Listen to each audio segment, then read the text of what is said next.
അവനെ കൊണ്ടുപോക്കോ ഒന്നും ഒക്കത്തില്ലേ എന്തോടെ വേടൻ പാട്ടുകാരനല്ലയോ വേടൻ അവൻ പാട്ടുകാരൻ അവൻ ചീഞ്ഞാടെ കഞ്ചടിച്ചിട്ട് എഴുതിയെന്ന് പറഞ്ഞോണ്ട് അതൊക്കെ അവിടെ ഇരിക്കും. ഇപ്പൊ വേടൻ ട്രെൻഡാ. എന്തുവാ എന്തുവാ വേടൻ പാടും. എന്താ പാടി എന്താ എന്താ പാടി എന്താ എന്താ വേടൻ പാടി എന്താണ് ഹരിതവൃന്ദാവനം മധുമൊഴി എടുക്കണം. വേടൻ പാടും. വേടൻ കൊണ്ടുവന്ന കണക്കൊരു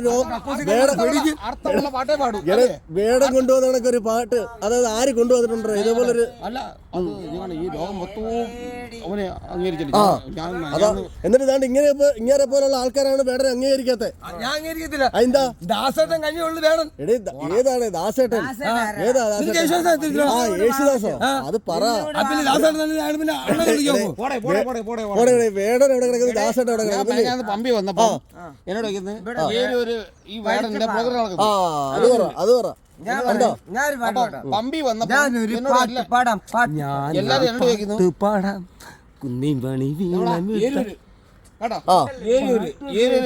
പ്രോഗ്രാം നടക്കുക. അന്നേരം ഞാൻ ഇവിടെ ഞാൻ പറഞ്ഞു ഏത് വേടൻ എന്ത് വേടൻ എന്ന് പറഞ്ഞ് അവിടെ പ്രോഗ്രാം നടക്കുന്നത്. അതാ വേടൻ ഏതാന്ന് അറിയാത്ത ആൾക്കാരൊക്കെ ഇപ്പോഴും ലോകത്തുണ്ടല്ലോ. അവ ഒരു പാട്ടിൽ കൂടെ പാടിയതേ ഒരു പാട്ടല്ല 9 പാട്ട് പാടി. എന്നിട്ടൊക്കെ അവൻ സ്വന്തമായിട്ട് എഴുതി പാടിയ പാട്ടല്ല. അതാ അതെവിടെ കിടക്കുന്നത്?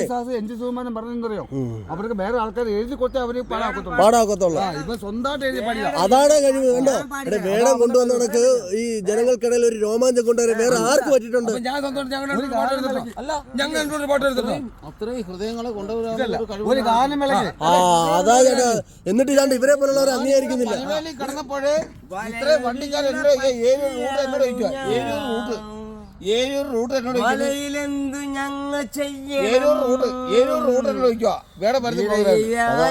കടലിലെ മക്കള് ആ കടലിലെ മക്കളല്ലേ മക്കള് ആ കടലിനെ പറ്റത്തല്ലേ മക്കള് ആ കടലിലെ മക്കള് ആ മക്കള് ആ മക്കളാണ് നിങ്ങള്.